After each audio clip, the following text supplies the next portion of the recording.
بسم الله الرحمن الرحيم والحمد لله رب العالمين والصلاة والسلام على أشرف الأنبياء والمرسلين ومن تبعهم بإحسان إلى يوم الدين. أعوذ بالله من الشيطان الرجيم. بسم الله الرحمن الرحيم. ولله على الناس حج البيت من استطاع إليه سبيلا. محترم حاضرین گرامی، آج کوئی لمبی چوڑی تقریر کرنے کی ضرورت نہیں ہے. ہمارا پروگرام اس مقصد کے لیے منعقد کیا گیا ہے تاکہ آپ حضرات مکمل طور پر یا بہت حد تک حج اور عمرے کی ادائیگی سے متعلق معلومات حاصل کر لیں. وہی معلومات جو اللہ کے رسول صلی اللہ علیہ وسلم سے ثابت ہے، وہ طریقہ جو صحابہ کرام رضوان اللہ علیہم اجمعین نے اختیار کیا ہے.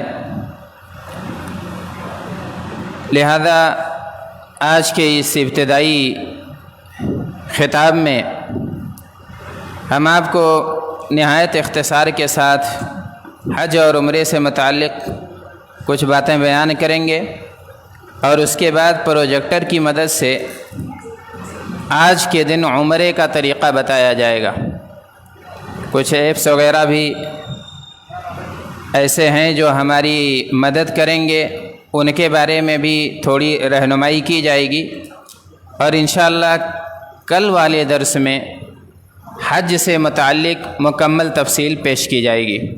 ہم نے اسے دو حصوں میں اس لیے بانٹا ہے کیونکہ یہاں سے جانے والے لوگ عام طور سے حج تمتع کرتے ہیں، یعنی پہلے عمرہ مکمل کر لیتے ہیں اور اس کے بعد 8 ذی الحجہ کو پھر حج کا احرام باندھتے ہیں اور حج کے اعمال ادا کرتے ہیں. تو ہم نے ترتیب یہ رکھی ہے کہ پہلے عمرے کے متعلق آپ کو مکمل طور سے بتایا جائے گا. اللہ تبارک تعالی نے حج کو نہایت عظیم عبادت قرار دیا ہے، اور یہ دین کی بنیادوں میں سے ایک بنیاد ہے. جیسا کہ اس مشہور روایت میں اللہ کے رسول صلی اللہ علیہ وسلم نے فرمایا کہ بنی الاسلام علی 5 شہادت اللہ الہ الا اللہ وان محمد رسول اللہ واقام الصلاۃ وایتاء الزکاۃ والحج وصوم رمضان. متفق علیہ. یہاں آپ صلی اللہ علیہ وسلم نے حج کو دین کی اہم بنیادوں میں سے ایک بنیاد قرار دیا ہے. اب ہم یہ دیکھیں کہ حج کہتے کسے ہیں. حج کس چیز کا نام ہے؟ تو حج لغت میں ارادے اور قصد کو کہتے ہیں. یعنی آپ قصد کریں، آپ ارادہ کریں، آپ نیت بنائیں، یہ حج کا لغوی معنی ہوا. اور اصطلاحی معنی یہ ہے کہ مشاعر مقدسہ کا آپ قصد کریں، مخصوص جگہوں اور متعین اوقات میں مناسک حج کی ادائیگی کے لیے آپ وہاں جائیں، یہ حج ہے. اور حج کی ایک دوسری تعریف بھی کچھ علماء کرام نے کی ہے کہ عبارت عن قصد مخصوص الى مکان مخصوص فی زمان مخصوص. یعنی اللہ تبارک تعالیٰ کی یا حج کہتے ہیں مخصوص ارادے کو، مخصوص قصد کو، مخصوص جگہوں میں اور مخصوص اوقات میں. اس میں کمی کیا ہے اس تعریف میں؟ مخصوص جگہوں کی مخصوص طور پر ارادہ کر کے اور مخصوص کام کے لیے جانا، یہ تعریف اس میں تھوڑی سی کمی ہے. مخصوص قصد کرنا یعنی جیسے آپ اگر تجارت کا قصد کیے ہوئے ہیں، کاروبار کے لیے مخصوص وقت میں جا رہے ہیں اور مخصوص کام وہاں انجام دے رہے ہیں، تو گویا کہ یہ بھی اس تعریف کے اعتبار سے حج ہو گیا۔ کمی یہاں یہ ہے التعبد للہ، اللہ کی عبادت کی غرض سے مخصوص کام کے لیے مخصوص جگہوں کی زیارت اور مخصوص اعمال انجام دینا یہ حج کہلاتا ہے۔ تو اب حج کی جو مکمل تعریف ہوئی وہ یہ کہ اللہ کی رضا کے لیے، اللہ کی بندگی کے لیے مشاعر مقدسہ کا قصد کریں اور مخصوص اعمال مخصوص کیفیت میں انجام دیں، تو اسی کا نام حج ہے۔ اور عمرہ کسے کہتے ہیں؟ عمرہ یہ ہے کہ آپ زیارت، عمرے کا مطلب ہے الزیارہ، لغوی معنی زیارت کرنا، اور اصطلاحی معنی ہے التعبد للہ بالطواف بالبیت والسعی بین الصفا والمروہ اور والتحلل منہا بالحلق والتقصیر یا او التقصیر، یعنی آپ اللہ کی بندگی کے لیے اللہ کے گھر کا طواف کریں، صفا و مروہ کی سعی کریں، اور حلق یا قصر کے ذریعے سے آپ حلال ہو جائیں، اسی کا نام عمرہ ہے۔ اللہ تبارک تعالیٰ کی بندگی یہ جو ہے حج میں بھی اہم ہے اور عمرے کی تعریف میں بھی اہم ہے۔ اللہ کی رضا کے لیے ہماری یہ عبادت ہونی چاہیے، اللہ تعالیٰ کی بندگی کے لیے ہمارا یہ کام ہونا چاہیے۔ مشاعر مقدسہ کی تصویر آپ حضرات کے سامنے ہے۔ تصویر کے ساتھ ساتھ آپ کا دھیان ہماری گفتگو پر بھی رہے تاکہ آپ اچھی طرح سے انہیں سمجھ سکیں۔ ابھی اس کی وضاحت پیش کی جائے گی، آپ اسے نہیں بھی دیکھیں گے تو بھی کام چل جائے گا، لیکن ابھی باتوں کو دھیان سے سننا یہ بہت اہم ہے۔ کسی بھی کام کی بہتری کے لیے، کسی بھی کام میں صحیح معنوں میں جستجو کے لیے اس کی اہمیت جاننا، اس کی فضیلت جاننا یہ بھی ضروری ہے، یہ ترغیب ہے۔ اللہ تبارک تعالیٰ نے بہت سے کاموں کے لیے پہلے ان کی فضیلت بیان کی ہے، پہلے اس کی ترغیب دلائی ہے۔ تو جو لوگ حج یا عمرے کے لیے جا رہے ہیں، اللہ کی بندگی کے لیے، اللہ کے گھر کے دیدار کے لیے، اللہ تبارک تعالیٰ کی رضا جوئی کے لیے، تو انہیں ان کی فضیلتوں سے بھی آگاہ ہونا بہت ضروری ہے۔ سب سے پہلی فضیلت تو یہ کہ اللہ کے رسول صلی اللہ علیہ وسلم نے اسے افضل الاعمال قرار دیا ہے۔ ایک روایت پیش کرتا ہوں، حضرت ابو ہریرہ رضی اللہ عنہ سے روایت ہے، کہتے ہیں سئل النبی صلی اللہ علیہ وسلم ای الاعمال افضل، آپ صلی اللہ علیہ وسلم سے یہ پوچھا گیا کہ کون سا کام، اعمال یعنی اللہ کی بندگی، اطاعت کے کام، عبادتوں میں سے کون سا کام سب سے افضل ہے؟ اللہ کے رسول فرماتے ہیں ایمان باللہ ورسولہ، قیل ثم ماذا یا رسول اللہ، کہا گیا اس کے بعد کون سا کام افضل ہے؟ تو اللہ کے رسول صلی اللہ علیہ وسلم کہتے ہیں جہاد فی سبیل اللہ، اللہ کی راہ میں جہاد کرنا۔ قیل ثم ماذا یا رسول اللہ، پھر کہا گیا کہ اس کے بعد کون سا کام افضل ہے؟ تب آپ نے فرمایا حج مبرور، کہ مقبول حج یہ نہایت افضل کام ہے۔ بخاری اور مسلم کی یہ روایت ہے، متفق علیہ روایت۔ یہاں اللہ کے رسول صلی اللہ علیہ وسلم سے جو سوال کیا جا رہا ہے، اس سے ہمیں یہ بات سمجھ میں آتی ہے کہ صحابہ کرام عبادتوں کے حریص ہوا کرتے تھے۔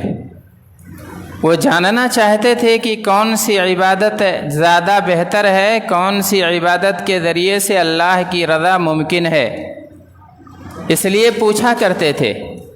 جستجو رہتی تھی، نبی پاک صلی اللہ علیہ وسلم سے سوالات ہوتے رہتے تھے، آپ سے استفسارات ہوتے رہتے تھے۔ ہم بھی سوال کرتے ہیں، ہمارے دلوں میں بھی جستجو ہے، لیکن ہماری جستجو کا اصل ہدف دنیا کی کامیابی ہوتی ہے۔ ہم کاروبار کے تعلق سے دسیوں سوالات کرتے ہیں، کئی لوگوں سے ملاقات کرتے ہیں، نفع و نقصان کی بات کرتے ہیں۔ صحابہ کرام عبادت کے حریص تھے، عبادت کے تعلق سے سوالات کیا کرتے تھے اور آخرت کی سعادت کی بات کرتے تھے۔ نبی پاک صلی اللہ علیہ وسلم سے پوچھا جا رہا ہے کہ سب سے افضل عبادت آپ بتا دیجئے۔ آپ صلی اللہ علیہ وسلم نے ایمان باللہ قرار دیا، کہا اللہ پر ایمان رکھنا، یعنی اللہ تبارک تعالیٰ کے وجود پر ایمان رکھنا، یہ ماننا کہ اللہ تبارک تعالیٰ تنہا ہے، یہ ماننا کہ اللہ تبارک تعالیٰ بے نیاز ہے، صمد ہے، یہ اعتقاد رکھنا کہ لم یلد ولم یولد، اللہ تبارک تعالیٰ نہ جنا گیا ہے نہ وہ جنتا ہے، اور یہ یقین رکھنا کہ اللہ تبارک تعالیٰ نے دنیا اور دنیا والوں کے لیے اللہ تبارک تعالیٰ نے بہت سے انبیاء کرام اور رسول بھیجے ہیں اور ہماری ہدایت کا سامان کیا ہے، ہمارے لیے جنت تیار کی ہے، ہمارے لیے جہنم کا عذاب تیار کیا ہے۔ اگر اللہ کی اطاعت کر کے جائیں گے، نیکیاں اکٹھا کر کے جائیں گے تو اللہ کی جنت ملے گی، اور اگر اس کی معصیت کے شکار ہیں تو اللہ تعالی جہنم کی سزا دے گا۔ یہ ساری تفصیلات جاننا اور ان پر ایمان رکھنا، یہ اللہ پر ایمان رکھنا ہوا۔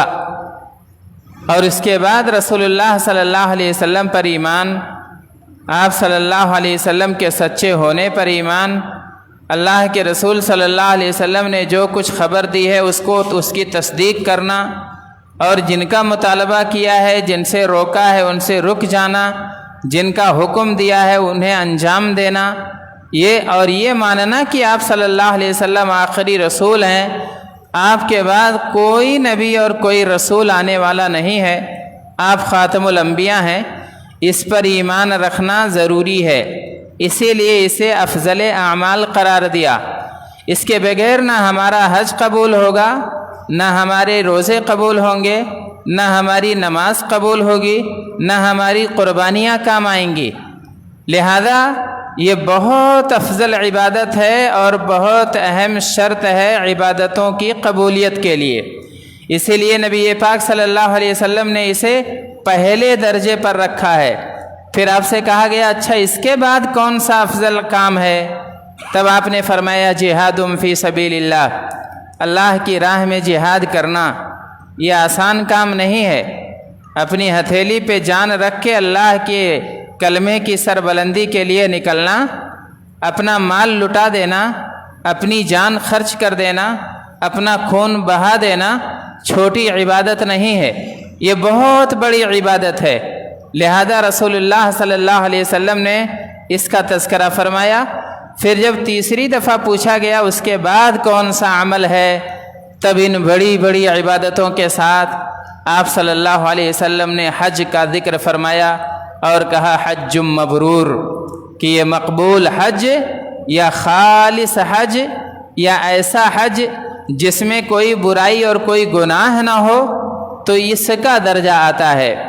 بظاہر ایسا لگتا ہے کہ یہ جہاد کے بعد اس کا درجہ ہے، لیکن علماء کرام کہتے ہیں کہ یہاں نبی پاک صلی اللہ علیہ وسلم نے جو تیسرے نمبر پر ذکر فرمایا ہے تو وہ اس لیے اس کا جو ہے وہ حج نہیں ہے جو حجۃ الاسلام جسے کہا جاتا ہے، جو فرض عین ہو جاتا ہے، بلکہ نفلی حج ہے۔ ورنہ ایک آدمی پر حج اگر فرض ہو جائے تو وہ پہلے حج کرے گا، جہاد کا نمبر حج کے بعد آتا ہے۔ جو حج فرض عین ہے، جو حج فرض ہے، جو پہلا جسے حجۃ الاسلام کہتے ہیں، وہ حج اس کا رتبہ بہت زیادہ ہے اور اسے فوراً انجام دینا ہے، اسی وقت کرنا ہے۔ آپ کے سامنے دو آپشن ہو کہ حج بھی جہاد کرنے کا موقع ہے، اس میں بھی حصے داری ہو سکتی ہے، اور آپ استطاعت آپ مستطیع ہو گئے ہیں، آپ پر حج فرض ہو گیا ہے، تو آپ حج ادا کریں گے بالفور، یہ ادائیگی اپنے یہ جو ہے اس کی ادائیگی کرنی ہوگی۔ بہرحال اللہ کے رسول صلی اللہ علیہ وسلم نے یہاں اس حدیث پاک میں حج کی نہایت اہم فضیلت بیان کی ہے، اور اس کے بعد اللہ کے رسول صلی اللہ علیہ وسلم کی ایک دوسری روایت حج مبرور، آپ صلی اللہ علیہ وسلم کہتے ہیں، راوی یہاں بھی ابو ہریرہ رضی اللہ عنہ ہیں، ان رسول اللہ صلی اللہ علیہ وسلم قال العمرۃ الی العمرہ کفارۃ لما بینہما والحج المبرور لیس له جزاء الا الجنہ، متفق علیہ۔ آپ صلی اللہ علیہ وسلم نے فرمایا، کہا عمرے سے عمرہ تک یہ ان کے درمیان کے گناہوں کا کفارہ ہے۔ آپ نے اس سال عمرہ کیا ہے، 1 سال 2 سال کے بعد دوسرے عمرے کی توفیق ہو رہی ہے، تو اس بیچ جتنے چھوٹے گناہ آپ کے ہیں، اللہ تبارک تعالیٰ آپ کے اس عمل کی وجہ سے، آپ کی اس عبادت کی وجہ سے اللہ اسے معاف فرما دے گا۔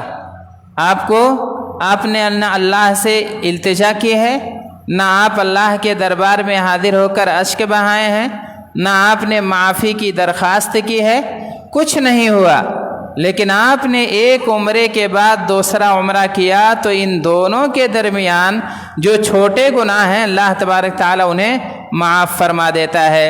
والحج المبرور لیس له جزاء الا الجنہ، اور حج مبرور کا کوئی بدلہ نہیں ہے سوائے جنت کے۔ آپ سوچئے کتنی بڑی عبادت ہو گئی کہ اللہ تبارک تعالیٰ آپ کے ایک حج کو اللہ نے اگر قبول فرما لیا ہے تو اب اس کا اور کوئی بدلہ ہی نہیں ہے جنت کے سوا، آپ جنت کے حقدار ہو جائیں گے، اللہ تبارک تعالیٰ آپ کو جنت نصیب فرما دے گا۔ ہر نیکی گناہ مٹاتی ہے، لیکن حج اور عمرے کا درجہ ان میں سب سے زیادہ اونچا ہے۔ ایک صحابی آتے ہیں، ایک چوک ہو جاتی ہے، ایک غلطی ہو جاتی ہے، رسول سے درخواست کرتے ہیں کہ مجھ سے فلاں غلطی ہو گئی ہے۔ آپ صلی اللہ علیہ وسلم نے فرمایا، نماز پڑھو، ان الحسنات یذہبن السیئات، کہ نیکیاں برائیوں کو مٹا دیتی ہیں۔ تو ہر نیکی گناہ کو مٹاتی ہے، ہر اچھائی برائی کو ختم کرتی ہے، لیکن حج اور عمرے کا درجہ سب سے اونچا ہے۔ اللہ کے رسول صلی اللہ علیہ وسلم سے ابو ہریرہ رضی اللہ عنہ روایت کرتے ہوئے کہتے ہیں، سمعت النبی صلی اللہ علیہ وسلم یقول من حج للہ فلم یرفث ولم یفسق رجع کیوم ولدتہ امہ، رواہ البخاری و مسلم۔ ابو ہریرہ رضی اللہ عنہ کہتے ہیں کہ میں نے نبی پاک صلی اللہ علیہ وسلم سے فرماتے ہوئے سنا ہے کہ من حج للہ، جس نے اللہ کے لیے حج کیا ہے، فلم یرفث ولم یفسق، اور اس میں شہوت اور برائی کی کوئی بات نہیں کی ہے، فسق و فجور نہیں کیا ہے، کوئی گناہ نہیں کیا ہے، رجع کیوم ولدتہ امہ، تو ویسے ہی لوٹتا ہے جیسے اس کی ماں نے ابھی اسے جنا ہو۔ ایک ننھا سا بچہ اپنی ماں کے پیٹ سے پیدا ہوتا ہے، نہایت صاف ستھرا ہوتا ہے، گناہ کا کوئی بوجھ نہیں ہوتا ہے، اور اللہ تبارک تعالیٰ کے یہاں اس پر نہ کوئی مواخذہ ہے نہ کوئی حساب باقی ہے۔ وہی حالت ہوتی ہے اس حاجی کی جو اللہ تبارک تعالیٰ کے لیے خالص حج ادا کرتا ہے۔ اللہ کے رسول صلی اللہ علیہ وسلم فرماتے ہیں کہ ویسے ہی لوٹتا ہے جیسے اس کی ماں نے ابھی اسے جنا ہو۔ عبداللہ ابن عمرو ابن عاص رضی اللہ عنہ، فضیلت سے متعلق آخری حدیث سناتا ہوں، انہوں نے فرمایا، کہا اللہ کے رسول صلی اللہ علیہ وسلم نے کہا، اما علمت ان الاسلام یہدم ما کان قبلہ وان الہجرۃ تہدم ما کان قبلہا وان الحج یہدم ما کان قبلہ، رواہ مسلم۔ عمرو بن عاص رضی اللہ عنہ، روایت لمبی ہے، اس میں یہ ہے کہ جانکنی کا عالم تھا، جب ان کی موت کا وقت آیا تو لوگ ان کے پاس تشریف لے گئے. بہت عظیم صحابی تھے عمر ابن عاص رضی اللہ عنہ. انہی کا واقعہ ہے. کہتے ہیں جب موت کا وقت آ گیا تو بہت زیادہ رو رہے تھے. زندگی میں موت سے کبھی کبھی نہ ڈرنے والا صحابی آج جھانکنے کا وقت ہے، موت قریب ہے اور اشک بہا رہا ہے، رو رہا ہے. ان کے صاحبزادے موجود تھے عبداللہ ابن عمر ابن عاص رضی اللہ عنہما. تب انہوں نے کہا ابو جان آپ اتنا رو کیوں رہے ہیں؟ بلکہ اس روایت میں یہ بھی ہے کہ وہ رو رہے تھے بلکہ روتے جا رہے تھے، آنکھوں سے آنسو جاری تھے. اور اس کے بعد چہرہ گھما لیا، دیوار کی طرف چہرہ کر لیا اور ادھر رو رہے ہیں، اللہ سے مناجات کر رہے ہیں. پھر ان کے صاحبزادے نے کہا کہ ابو جان آپ کیوں رو رہے ہیں؟ کیا اللہ کے رسول صلی اللہ علیہ وسلم نے آپ کو اس چیز کی بشارت نہیں دی ہے؟ فلاں فلاں خوشخبریاں آپ کو نہیں سنائی ہیں؟ تب انہوں نے چہرہ پھر گھمایا لوگوں کی طرف اور اس کے بعد کہنے لگے کہ جو تیاریاں ہم کرتے ہیں اللہ تعالیٰ کے لیے، ان میں سب سے بڑی تیاری شہادت اللہ الہ الا اللہ وان محمد رسول اللہ ہے. یعنی اللہ تعالیٰ کے وحدانیت کی گواہی دینا اور رسول اللہ صلی اللہ علیہ وسلم کی رسالت کا اقرار کرنا، یہ بہت بڑی نیکی ہے، یہ بہت بڑی عبادت ہے. اس کے بعد انہوں نے کہا کہ دیکھو، یعنی گویا کہ اب سوال کا جواب دے رہے ہیں، اپنے صاحبزادے کے سوال کا جواب دے رہے ہیں، اپنے اتنے زیادہ رونے کی وجہ بتا رہے ہیں. کہتے ہیں میری زندگی میں 3 مرحلے آئے ہیں. ایک مرحلہ تو ایسا آیا تھا کہ نبی پاک صلی اللہ علیہ وسلم میری نظروں میں سب سے برے تھے، سب سے زیادہ مبغوض تھے، اور میرے لیے سب سے پسندیدہ کام یہ تھا اس وقت کہ اگر مجھے قدرت مل جائے تو میں نبی پاک صلی اللہ علیہ وسلم کا قتل کر دوں اور آپ کا ہمیشہ کے لیے خاتمہ کر دوں. یہ مرحلہ میری زندگی میں آیا. اگر اس وقت میں مرا ہوتا تو جہنم میں اللہ تبارک تعالیٰ مجھے جھونک دیتا. اور اس کے بعد دوسرا مرحلہ یہ ہوا میری زندگی میں کہ اللہ تعالیٰ نے میرے دل میں دین اسلام کی محبت پیدا کر دی اور میں رسول اللہ صلی اللہ علیہ وسلم کے پاس آیا اور میں نے کہا آپ اپنا ہاتھ بڑھائیے، میں آپ سے بیعت کرنا چاہتا ہوں.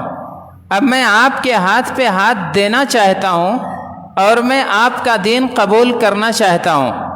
رسول اللہ صلی اللہ علیہ وسلم نے اپنے دستے مبارک بڑھا دیے اور اس کے بعد انہوں نے اپنا ہاتھ کھینچ لیا. کہتے ہیں فقبضت یدی، میں نے اپنا ہاتھ کھینچ لیا. اللہ کے رسول صلی اللہ علیہ وسلم نے کہا یہ کیا ماجرا ہے؟ بیعت کی بات کی تھی، ہاتھ پہ ہاتھ رکھنے کی بات کی تھی اور ہاتھ تم نے کھینچ لیا. تب انہوں نے کہا ارید ان اشترط، میں آپ سے ایک شرط رکھنا چاہتا ہوں. شرط کیا ہے؟ کیا اللہ تبارک تعالیٰ مجھے معاف فرما دے گا؟ میرے گناہوں کا ہمیشہ کے لیے خاتمہ کر دے گا؟ تب نبی پاک صلی اللہ علیہ وسلم نے یہ بات کہا عمر بن عاص اما علمت ان الاسلام یہدم ما کان قبلہ، کیا تمہیں معلوم نہیں ہے کہ اسلام اپنے سے پہلے کے سارے گناہوں کو معاف کر دیتا ہے؟ وَأَنَّ الْهِجْرَةَ تَهْدِمُ مَا كَانَ قَبْلَهَا، اور ہجرت سے پہلے کے سارے گناہوں کو ہجرت مٹا دیتی ہے. اور اسی طریقے سے وَأَنَّ الْحَجَّ يَهْدِمُ مَا كَانَ قَبْلَهُ، اور حج اپنے سے پہلے کے سارے گناہوں کو ختم کر دیتا ہے، سارے گناہوں کو معاف کر دیتا ہے، چاہے وہ گناہ چھوٹے رہے ہوں یا گناہ بڑے رہے ہوں. اللہ کے رسول صلی اللہ علیہ وسلم کہتے ہیں یہاں تک تو معاملہ بہت اچھا تھا، یہ میری زندگی کا دوسرا مرحلہ تھا. اگر اس کیفیت میں میری جان گئی ہوتی تو اللہ تبارک تعالیٰ سے میں پوری امید رکھتا ہوں کہ اللہ مجھے جنت میں داخل کر دیتا. پہلے والے مرحلے میں اگر مرا ہوتا تو جہنم کا حقدار ہوتا، اور اس مرحلے میں جبکہ رسول اللہ صلی اللہ علیہ وسلم کو دل و جان سے میں چاہنے لگا تھا. بلکہ اسی روایت میں ہے، کہتے ہیں آپ پہلے بڑے مبغوض تھے لیکن اب اتنے محبوب ہو گئے اور اتنے معظم ہو گئے کہ کبھی میں آنکھ بھر کے آپ کو دیکھ نہیں سکا. مارے احترام کے اور مارے ادب کے آپ صلی اللہ علیہ وسلم کی عظمت کی وجہ سے کبھی آنکھ بھر کے آپ کے چہرے کو میں دیکھ نہیں سکا، اور اگر تم لوگ مجھ سے نبی کے چہرے کی وصف پوچھو، اس کی کیفیت پوچھو تو بتا ہی نہیں پاؤں گا، اس لیے کہ کبھی ہمت ہی نہیں ہوئی کہ اللہ کے رسول صلی اللہ علیہ وسلم کی آنکھوں میں آنکھیں ڈال کے بات کروں، نبی پاک صلی اللہ علیہ وسلم کے چہرے کو نہار کے بات کروں، لہذا میں آپ کے چہرے کی کیفیت تم سے بتا ہی نہیں سکتا ہوں۔ تو یہ مرحلہ ایسا تھا کہ اگر اس میں مجھے موت آئی ہوتی تو پوری امید ہے کہ اللہ تبارک تعالی مجھے جنت میں داخل فرما دیتا۔ اب اس کے بعد رونے کی وجہ آ رہی ہے، کہتے ہیں ایک تیسرا مرحلہ میری زندگی کا یہ آیا کہ مجھے کچھ ذمہ داریاں دے دی گئیں، مجھے امیر بنا دیا گیا، مجھے مسئول بنا دیا گیا، اور میں اس میں نہیں جانتا ہوں کہ میں نے کیا کیا کیا ہے، اور اللہ تبارک تعالی مجھے معاف کرے گا کہ نہیں کرے گا۔ ہم جانتے ہیں کہ عبداللہ ابن عمر بن عاص رضی اللہ عنہ نے 20 سال تک مصر کی عمارت سنبھالی ہے، اور بہت سارے فتوحات اللہ تبارک تعالی نے ان کے ہاتھوں پر دیے ہیں، کبھی ڈرے نہیں موت سے، کبھی جان دینے سے خوف نہیں کھایا، ہمیشہ اپنی جان ہتھیلی پر رکھ کے اللہ تبارک تعالیٰ کے دین کے سربلندی کے لیے کام کیا ہے، لیکن اب جب دنیا سے رخصتی کی بات آ رہی ہے تب یہ رو رہے ہیں۔ وجہ یہی بتائی، کہا یہ جو ذمہ داریاں دی گئی تھیں اب اس کے بعد مجھے نہیں خبر ہے کہ اللہ تبارک تعالیٰ میرے ساتھ کیا کرے گا، وہاں کمیاں بھی ہو سکتی ہیں، وہاں کچھ مواخذے بھی ہو سکتے ہیں۔ اللہ کے رسول صلی اللہ علیہ وسلم کے صحابی پھر اپنے بیٹے کو وصیت کرتے ہیں، کہتے ہیں دیکھو میں اگر مر جاؤں گا، میری موت آ جائے گی تو میرے ساتھ کوئی نوحہ ماتم کرنے والی نہ آئے، کوئی میرے مرنے پر نوحہ اور ماتم نہ کرے، کوئی آگ میری مصاحبت میں نہ لگائی جائے اور کوئی غلط رسم نہ اختیار کی جائے۔ جب میری قبر پر تم لوگ جانا تو دھیرے دھیرے میرے اوپر مٹی ڈالنا اور ذرا تھوڑی دیر کے لیے وہاں قیام کرنا، اتنی دیر تک رکنا تاکہ میں اگلے سفر کے لیے، اگلے جہان میں داخل ہونے کے لیے تم سے انسیت حاصل کر سکوں، اور جب اللہ کا فرشتہ مجھ سے سوال کرے تو ذرا ہمت رہے اور میں اللہ تبارک تعالیٰ کے فرشتے کے سوال کا جواب دے سکوں۔ یہ صحابہ کرام کی زندگی ہے، یعنی خوف اور رجا والی، اللہ سے امید بھی رکھیے اور اللہ تبارک تعالیٰ کا خوف بھی دل میں رکھیے۔ یہ سب حماقتیں ہیں جو کہی جاتی ہیں کہ ہم اللہ کی جنت کی لالچ میں اللہ کی عبادت نہیں کرتے ہیں، یا اللہ کے جہنم کے خوف سے اللہ کی بندگی نہیں کرتے ہیں، بلکہ صحابہ کرام کی زندگی سے ہمیں مثال یہ ملتی ہے کہ اللہ کے عذاب، اللہ کے جہنم کا ڈر بھی ہونا چاہیے، اللہ کی سزاؤں کا خوف بھی ہونا چاہیے، اور اللہ تبارک تعالیٰ کی جنت کی لالچ بھی ہونی چاہیے، اللہ تبارک تعالیٰ کی رحمتوں کی امید بھی ہونی چاہیے۔ یہ ہمیشہ ہماری زندگی میں دونوں پہلو چاہیے کہ اللہ تبارک تعالیٰ کا ڈر بھی دلوں میں رہے، اللہ تبارک تعالیٰ کے ثواب کی امید بھی رہے۔ تو یہاں نبی پاک صلی اللہ علیہ وسلم کی جو بات ہے کہ وَأَنَّ الْحَجَّ يَهْدِمُ مَا كَانَ قَبْلَهُ، کہ حج اپنے سے پہلے کے سارے گناہوں کو مٹا دیتا ہے۔ تو اب آپ اندازہ کیجئے کتنی بڑی عبادت ہے، اللہ نے ہمیں یہ سعادت بخشی ہے کہ ہم اللہ تبارک تعالیٰ کے گھر کا دیدار کریں گے، اور انشاءاللہ اللہ تبارک تعالیٰ کی رضا کے لیے خالص یہ عبادت انجام دیں گے، تاکہ ہماری یہ عبادت یا ہمارا یہ حج مبرور ہو سکے، حج مقبول ہو سکے، اور اللہ نے جتنے انعامات اس کے رکھے ہیں سب کے ہم حقدار اور مستحق ہو سکیں۔ اور اس کے بعد ایک اور فضیلت اس کی یہ ہے کہ اللہ تبارک تعالیٰ فقیری بھی مٹا دیتا ہے اس کے ذریعے سے۔ ہمیں کبھی کبھی لگتا ہے کہ لاکھوں روپے چلے جاتے ہیں اور ہمارا بینک بیلنس ہلکا ہو جا رہا ہے، لیکن یہ تصور دل سے نکال دیجئے، اللہ تبارک تعالیٰ آپ کو نوازے گا اس عبادت کے عوض میں۔ جتنا اللہ کی راہ میں اللہ کی رضا کے لیے خرچ کریں گے، اللہ تبارک تعالیٰ اتنا ہی زیادہ کہیں نہ کہیں سے آپ کو دے گا، آپ کی بلائیں ٹال دے گا، آپ کے امتحانات ہلکے کر دے گا، آپ ہاسپٹل میں ایڈمٹ ہونے والے تھے، لاکھوں روپے وہاں خرچ ہونے والے تھے، اللہ تبارک تعالیٰ وہاں سے آپ کو محفوظ کر لے گا، وہاں سے بچا لے گا۔ تو اللہ تبارک تعالیٰ کی برکت کس راہ سے آ جائے ہمیں خبر نہیں ہے۔ ہماری اولاد بگڑنے والی تھی، ہماری بدنامی کا ذریعہ بننے والی تھی، لیکن ہماری اس عبادت کے عوض میں اللہ تبارک تعالیٰ ہمیں اس بدنامی سے بچا لے گا۔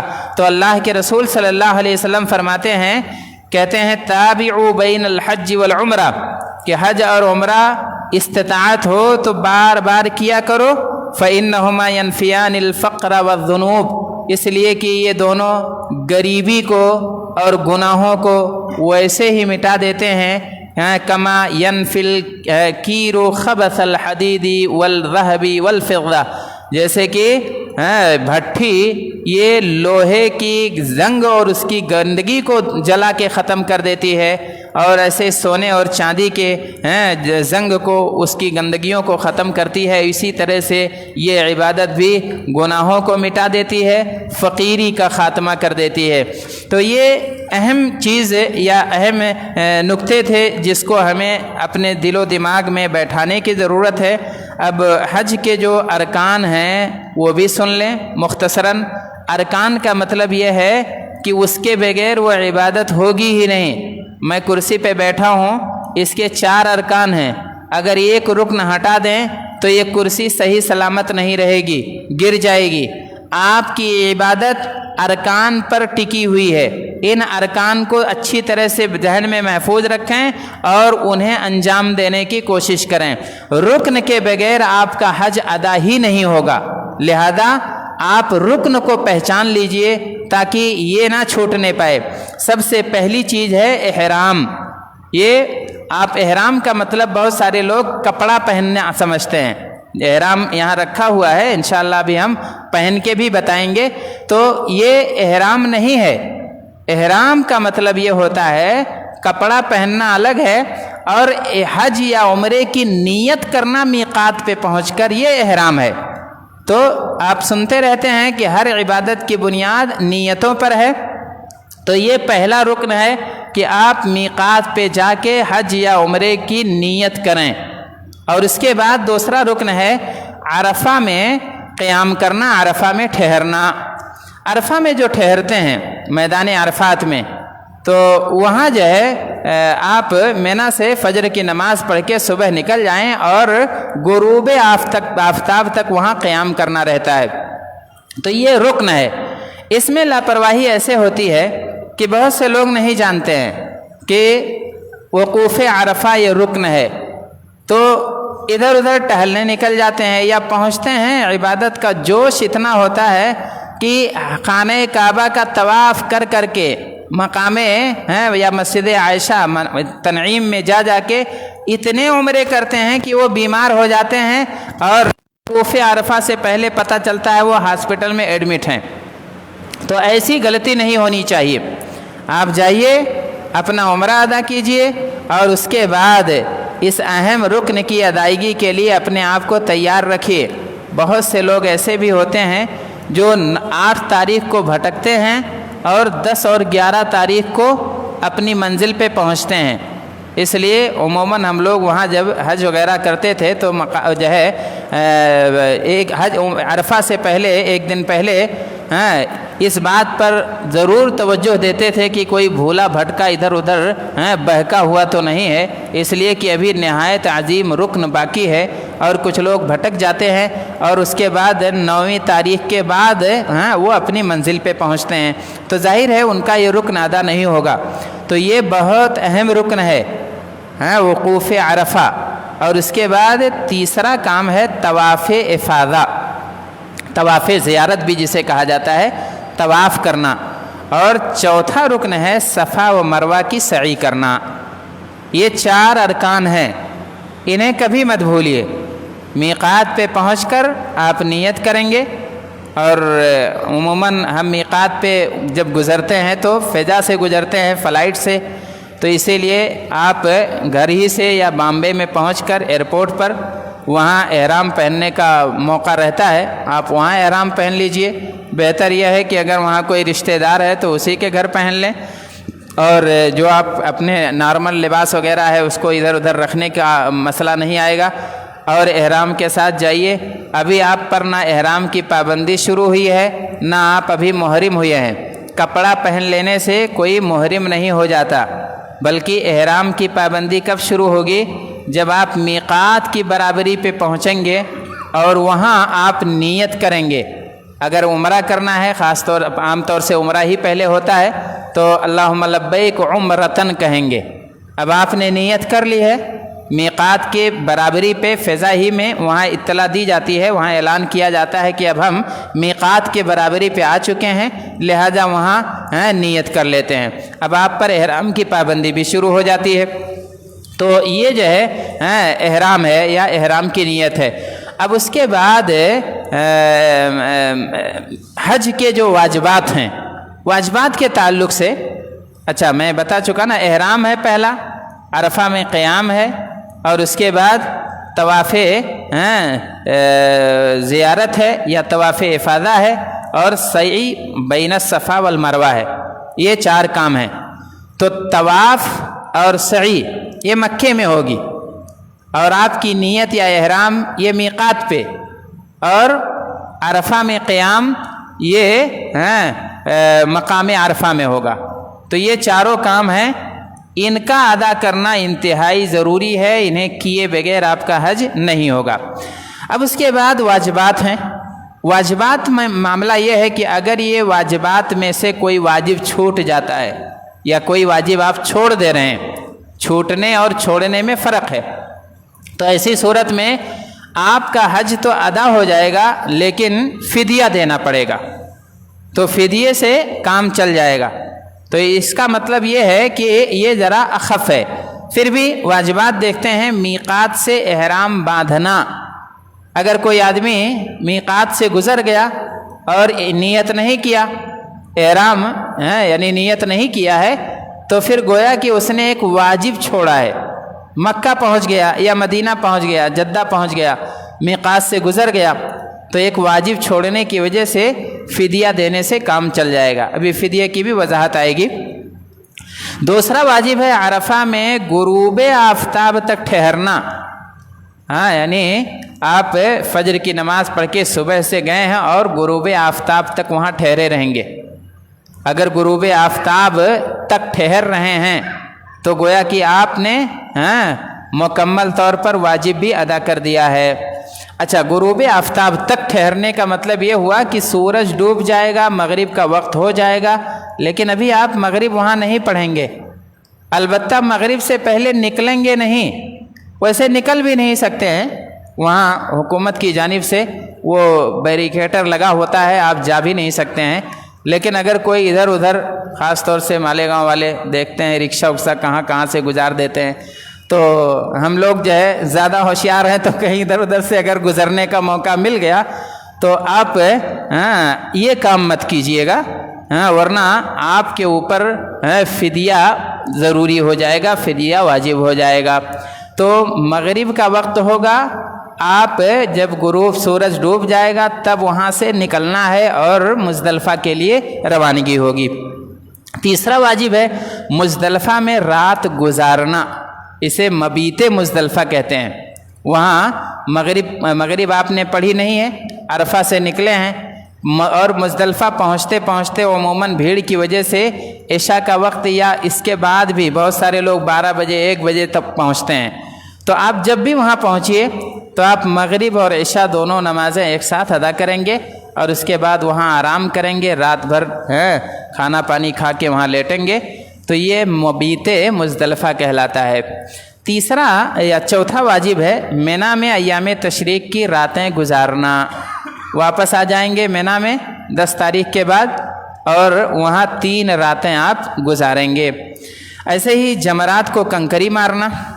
اچھا، کنکری کے تعلق سے یہ وضاحت بھی آپ ذہن میں رکھیے کہ اگر آپ بہت ضعیف اور لاغر ہیں، آپ تھک چکے ہیں، ہمت نہیں ہے، یا آپ کے بھٹکنے کا اندیشہ ہے، کوئی ساتھ میں ہے نہیں، تو آپ کسی کو وکیل بنا سکتے ہیں۔ آپ بتا سکتے ہیں کہ میری جانب سے کنکری مار دینا، لیکن آپ خود اس کو اگر استطاعت ہے تو آپ خود کنکری ماریں گے۔ چھٹا واجب ہے طواف ودا کرنا، اور ساتواں ہے سر کے جو پورے بال ہیں اسے مڑوانا۔ محظورات احرام بھی دیکھ لیں۔ جب آپ احرام پہن لیے ہیں، احرام کی آپ نیت کر لیے ہیں، میقات پر پہنچ کے آپ اب میقات سے تلبیہ آپ نے پکارا ہے تو اب وہاں سے پابندی شروع ہو جاتی ہے۔ بال نہیں کاٹ سکتے ہیں آپ، ناخن نہیں کاٹ سکتے ہیں، ایسے ہی خوشبو نہیں استعمال کر سکتے ہیں، سلا ہوا کپڑا نہیں پہن سکتے ہیں۔ سلا ہوا کپڑا، جیسے سلا ہوا کپڑا میں نے بدن پہ اپنے اعضاء کے حساب سے سلائی کی ہے، یہ سب کپڑے نہیں پہن سکتے ہیں۔ اچھا، اب اس کے بعد اگلا ہے سر کو ڈھانکنا۔ سر نہیں ڈھانک سکتے ہیں، اور کوئی شکار نہیں کر سکتے ہیں، یہ کام تو کوئی کرتا نہیں ہے۔ ایسے ہی بیوی کے ساتھ مباشرت اور جماع کا بھی معاملہ نہیں ہو سکتا ہے، اور عقد نکاح بھی نہیں کر سکتے ہیں۔ تو یہ پابندیاں ہیں، ان تمام امور کی پابندی ہمیں کرنی ہوگی۔ تلبیہ پکارتے رہنا ہے۔ جب آپ میقات سے گزر جائیں گے تو آپ تلبیہ پکارتے رہیں گے، اور تلبیہ کے جو کلمات ہیں جن کو یاد نہیں ہے وہ یاد کر لیں۔ ابھی ایک کتابچہ بھی تقسیم کیا جائے گا اور اس میں یہ ساری چیزیں موجود ہیں۔ تلبیہ کے کلمات: لبیک اللہم لبیک، لبیک لا شریک لک لبیک، ان الحمد والنعمت لک والملک لا شریک لک۔ تو یہ تلبیہ آپ رسول اللہ صلی اللہ علیہ وسلم نے اسے سکھایا ہے، یہ پڑھتے رہیے۔ اور یہ ایسا نعرہ ہے جو مکے کی فضاؤں میں گونجتے رہتا ہے، یہ توحید کا نعرہ ہے، اور اس نعرے میں آپ بھی کھو جائیں گے۔ توحید کی جو ہے حلاوت ہے وہ آپ بھی اپنے دلوں میں محسوس کریں گے، اور یہ خالص اللہ تبارک تعالیٰ کی وحدانیت کا تلبیہ ہے۔ لبیک، اللہ تعالیٰ میں حاضر ہو گیا ہوں، میں آ گیا ہوں، اللہم لبیک، میرے پروردگار میں حاضر ہوں، لا شریک لک لبیک، تیرا کوئی ساجھیدار نہیں ہے، تیرا کوئی شریک نہیں ہے، اللہ میں آ چکا ہوں۔ ان الحمد والنعمت لک، کہ تمام طرح کی تعریفیں اور ساری نعمتیں تیرے لیے ہیں، تمام طرح کی بادشاہت تیرے لیے ہے، لا شریک لک، اور تیرا کوئی ساجھیدار نہیں ہے۔ تو یہ تلبیہ آپ بلند آواز سے پکارتے رہیں گے۔ عورتیں پست آواز میں کہیں گی، خاص طور سے جب اجانب یا مرد سامنے ہوں، اور بھیڑ ایسی رہتی ہے کہ ہمیشہ اجنبی مرد ہوتے ہیں، لہذا خواتین کے لیے بہتر یہ ہے کہ وہ پست آواز میں یہ تلبیہ پکارتی رہیں گی۔ کچھ اصطلاحات ہیں، سرسری طور سے میں بتا دوں، تقریباً 9:15 ہو رہے ہیں، 10:15 ہو گئے۔ کچھ اصطلاحات ہیں جن کی ہمیں ضرورت پڑتی ہے۔ احرام ہم نے جانا کہ عمرے یا حج کی نیت کرنا، یہ احرام ہے۔ ایسے ہی محرم کسے کہتے ہیں؟ احرام کی پابندیوں میں داخل ہو جانے والا شخص، چاہے وہ مرد ہو چاہے عورت ہو۔ میقات وہ مخصوص جگہ جہاں سے احرام باندھا جاتا ہے۔ اللہ کے رسول صلی اللہ علیہ وسلم نے میقات متعین فرمائے ہیں، تو انہیں میقات یعنی وہ مخصوص جگہ جو متعین کی گئی ہے اسے میقات کر۔ استباء ایک لفظ ہے، آپ لوگ شاید کتابوں میں بھی اور مختلف جو کتابچے ہیں، رسالے ہیں، اس میں پڑھتے رہتے ہوں گے۔ استباء ابھی پہن کے اسے دکھا دیں گے کہ استباء کی کیفیت کیا ہوتی ہے، یعنی داہنا کندھا اپنا کھلا رکھنا۔ اچھا، ایک چیز ہے استلام، حجر اسود کو بوسہ دینا یا ہاتھ سے اسے چھونا، یہ استلام ہے۔ دم، ایک بکری چاہے تو مکمل بکری ہو یا بڑے جانور کا ایک حصہ ہو، اسے مکے کے فقراء میں قربان کرنا یا تقسیم کرنا، یہ دم ہے۔ فدیہ 3 دن کا یا تو روزہ رکھیں یا 6 مسکینوں کو کھانا کھلائیں۔ کھانا یہ ہوگا تقریباً 1.25 کلو، یا تو اناج آپ دینا چاہیں تو اناج دے دیں، 1.25 کلو یا 1.5 کلو کے آس پاس بنتا ہے۔ اچھا، اس کے بعد طواف، تو خانہ کعبہ کا طواف، جو 7 چکر ہوتا ہے وہ طواف ہے۔ سعی ہے، صفا و مروہ کے درمیان چکر کاٹنا۔ جمرات، یعنی جو مینا کے اندر جو 3 نشانات ہیں ترتیب سے، تو ان نشانات پر کنکریاں مارنا، یہ جو ہے جہاں پر کنکری ماری جاتی ہے، یعنی یہ نشانات جو تینوں ہیں